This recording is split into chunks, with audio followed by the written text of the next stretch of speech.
कौन कहे महाराज यशोदा के प्रसंग को? मां और बेटे का ऐसा अद्भुत प्रेम कौन कहे महाराज। और मैं आज भी कथा में इस माध्यम से कहता हूं कि जिसने मां से प्रेम नहीं करा महाराज जी, वो भगवान से खाक प्रेम करेगा। जिसने मां से प्रेम नहीं किया, वो भगवान से खाक प्रेम करेगा।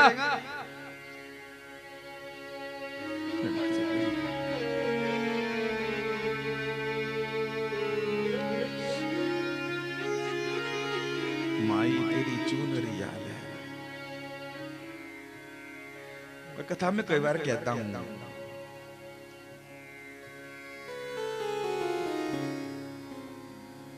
विवाह के बाद जो है तो मां का जीवन, स्त्री का जीवन एक तरह से पूरा हो जाता है महाराज।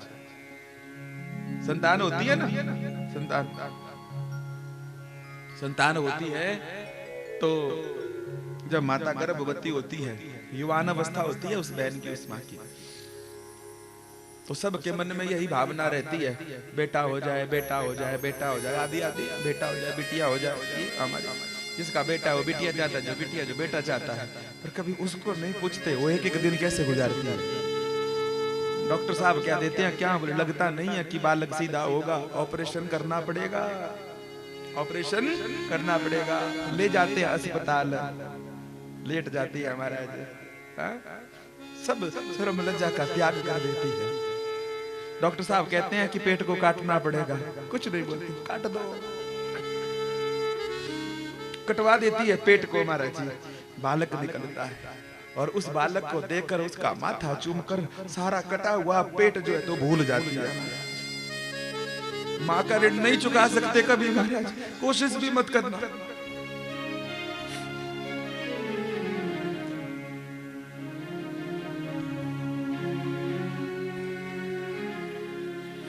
और आज दशा ये खराब है, बालक बड़े हो जाते हैं तो सीधे मुंह बात भी नहीं करते महाराज, सीधे मुंह बात भी नहीं करते।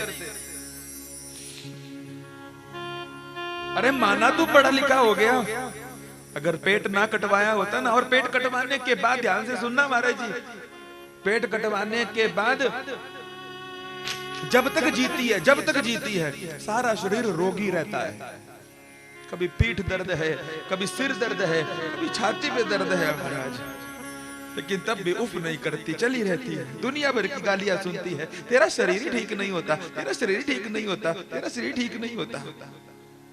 उस बालक को पैदा करने के लिए बेटा हो चाहे बिटिया महाराज जी, मां के लिए दूसरा जन्म होता है, वो दूसरा जन्म होता है,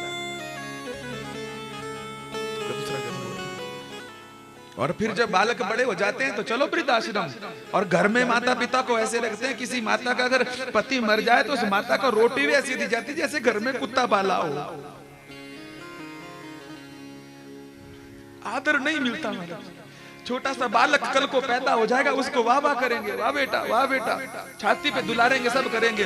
पर जिस माँ से खुद पैदा हुए हैं उस माँ को कहेंगे चुप हो जा, ज्यादा मत बोलना। अरे मीठे बोल बोल ले भैया, गहने नहीं मांग रही है वो, कपड़े नहीं मांग रही है वो, महंगा महंगा खाना नहीं मांग रही है, घुमाने फिराने को भी नहीं बोल रही है, बस इतना बोल पूछ रही है कि तू ठीक तो है ना। जिस दिन मर जाएगी ना तब तुझे पता लगेगा कि आज कोई पूछने वाला भी नहीं है कि तू ठीक है कि नहीं है। शहरों में तो दशा ऐसी हो गई कि सीधे भेज देते हैं अनाथ वृद्धाश्रम में, जाओ वहीं रहो, बड़ा अच्छा वृद्धाश्रम बना है, बड़ी सुविधाएं भैया, अटैच बाथरूम है, वहां पर जाओ तुम, पैसे भेज देंगे। अरे इसलिए पैदा किया था, इसलिए कटवाया था। जननी जने तो भक्त जन कह दाता क्या सूर, पर नहीं तो जननी बांझ भली, काहे गवावे नूर, काहे गवावे नूर। एक ने अपनी माता को, एक बेटे नहीं इकलौता था, अपनी माता को उसने वृद्धाश्रम भेज दिया। वृद्धाश्रम से फोन आया कि माता की तबीयत बड़ी खराब है, डॉक्टर साहब ने कह दिया कि अब जिएगी नहीं तो आप आ जाओ। चला गया बेटा महाराज,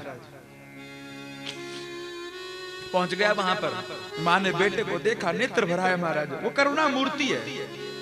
बच्चे तो माँ को कहते हैं तू हम आते हैं तो तू रोती रहती है, रोती रहती है।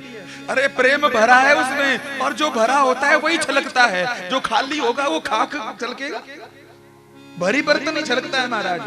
वो प्रेम से भरी है, वो करुणा से भरी है, इसलिए छलकती है। उसमें वात्सल्य, उसमें प्रेम भरा हुआ है महाराज।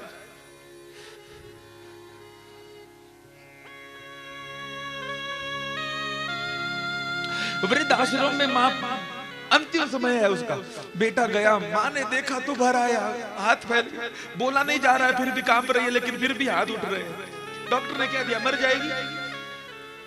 बेटे ने उसे गोदी में पकड़ा, मां मां तू अपनी आखिरी इच्छा तो बता दे, कोई आखिरी इच्छा। मां ने कहा बेटा बस इतनी कृपा कर देना, तू इतनी कृपा कर देना, तेरे पास खूब पैसा है, तू खूब पढ़ा लिखा है, तेरे पास खूब धन है, तू ऐसा कर देना, इस आश्रम में सब जगह पर पंखे लगा देना, इस आश्रम में सब जगह बढ़िया शौचालय बना देना, हाँ सब जगह पर जो है तो सर्दियों में हीटर लगवा देना। क्यों बोले यहाँ पर बहुत गर्मी होती है, सर्दियों में बहुत ठंडी होती है, रह नहीं पाते हम, रह नहीं पाते। बेटा समर्थवान था, पैसे वाला था। बेटे ने कहा मां आज कह रही है तू, इतनी सालें हो गई तुझे रहते रहते, पहले क्यों नहीं बताया, मैं पहले पंखे लगवा देता, मैं पहले सर्दियों में हीटर लगवा देता। मां ने कहा बेटा मैं अपने लिए नहीं कह रही हूँ कि लगा लेना तू, मैंने तो सर्दी गर्मी जैसे तैसे सहन कर ली, मैं तो इसलिए कह रही हूँ क्योंकि कल को जब तेरा बेटा तुझे यहाँ पर भेजेगा तो तू ये गर्मी सर्दी सहन नहीं कर पाएगा, तू ये सर्दी गर्मी सहन नहीं कर पाएगा।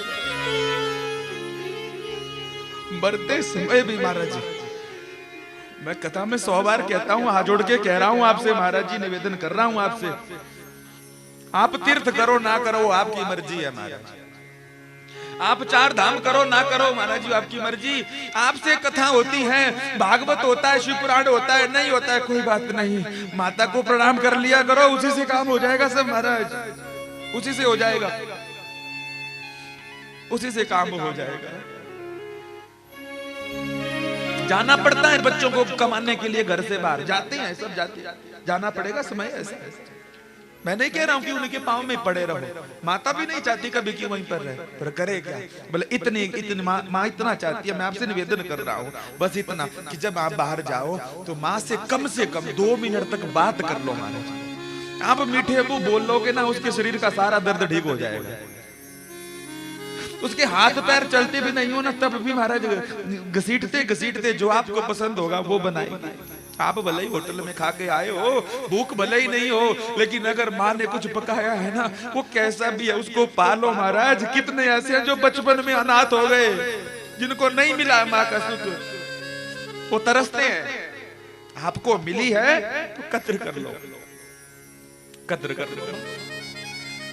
भगवान कृष्ण ने मरे हुए पुत्रों को, गुरु माता को और माँ को जीवित करके दे दिए। हम में वो समर्थता तो नहीं है, पर कम से कम मुंह से ऐसा शब्द तो ना निकले कि वो दुखी हो जाए, जीते जी मर जाए। उस माँ के मुख से कभी ये ना निकले कि इससे अच्छा तो मैं बिन संतान ही रह जाती तो बढ़िया।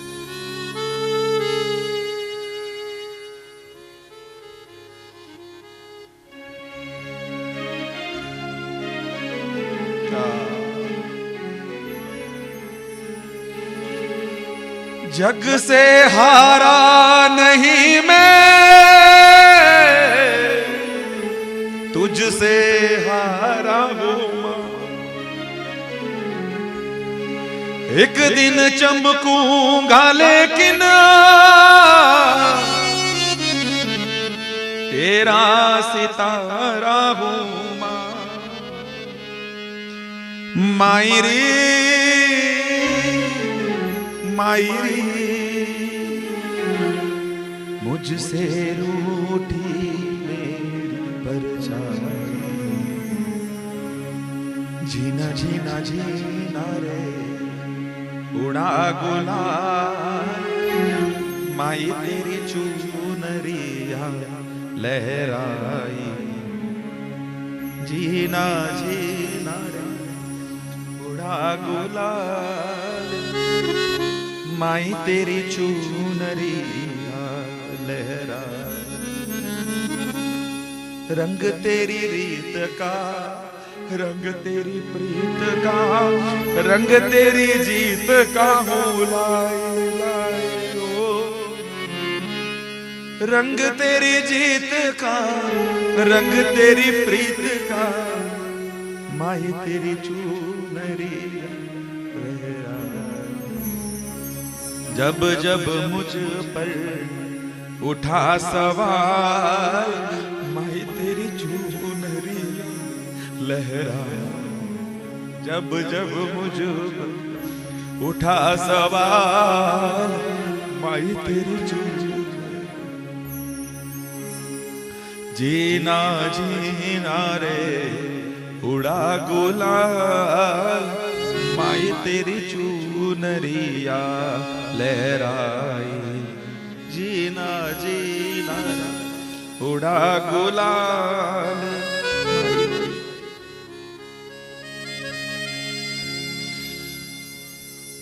आपसे निवेदन है महाराज,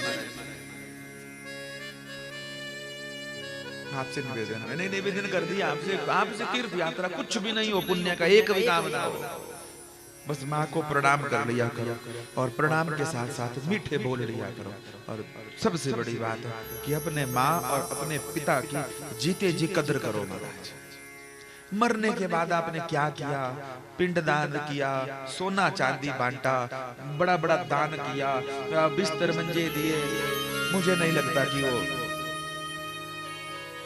जो जीते जी आपसे खुश नहीं है, जीते जी आपने जिनको कुछ नहीं दिया, उम्र के स्वीकार करेंगे आपके हाथ का?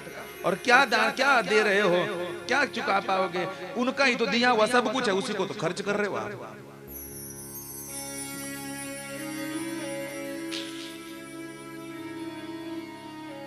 किसी को घर मिला हिस्से में, किसी के दुकान आई।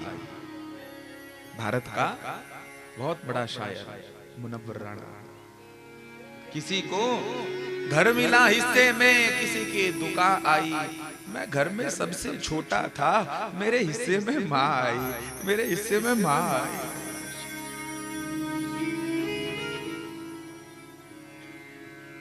शहरों में तो एक कहता है तू रख, कहता है तू रख। होना ये चाहिए, क्या होना चाहिए कि माँ तू जहां खुश रहती है तू वहां रहे, जा तुझे अच्छा। हम कई बार जाने अनजाने में समाज में आपकी कितनी मान प्रतिष्ठा, इससे कोई मतलब नहीं है महाराज। समाज में आपको कोई हार पहनाता है, बड़ा अच्छा समझता है। समाज तो ऐसा है, आप 4 दिन पैसा बांटने प्रारंभ लग जाओगे, सब आपकी जय जयकार करेंगे। जिस दिन पैसा बंद होगा तो गालियां देना प्रारंभ कर देंगे, जो और बांटेगा बस।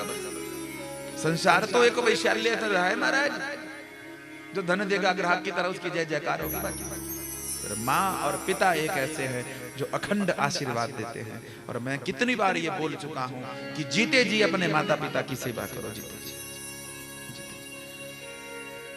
आज मैया यशोदा ने जब ऐसा सुना, ये सुनते ही आज उद्धव जी के पांव के नीचे से जमीन, सारा ज्ञान निकल पहुंच गया घुटनों पे। ज्ञान की बातें सारी निकल गई, मैं कौन पड़ गया।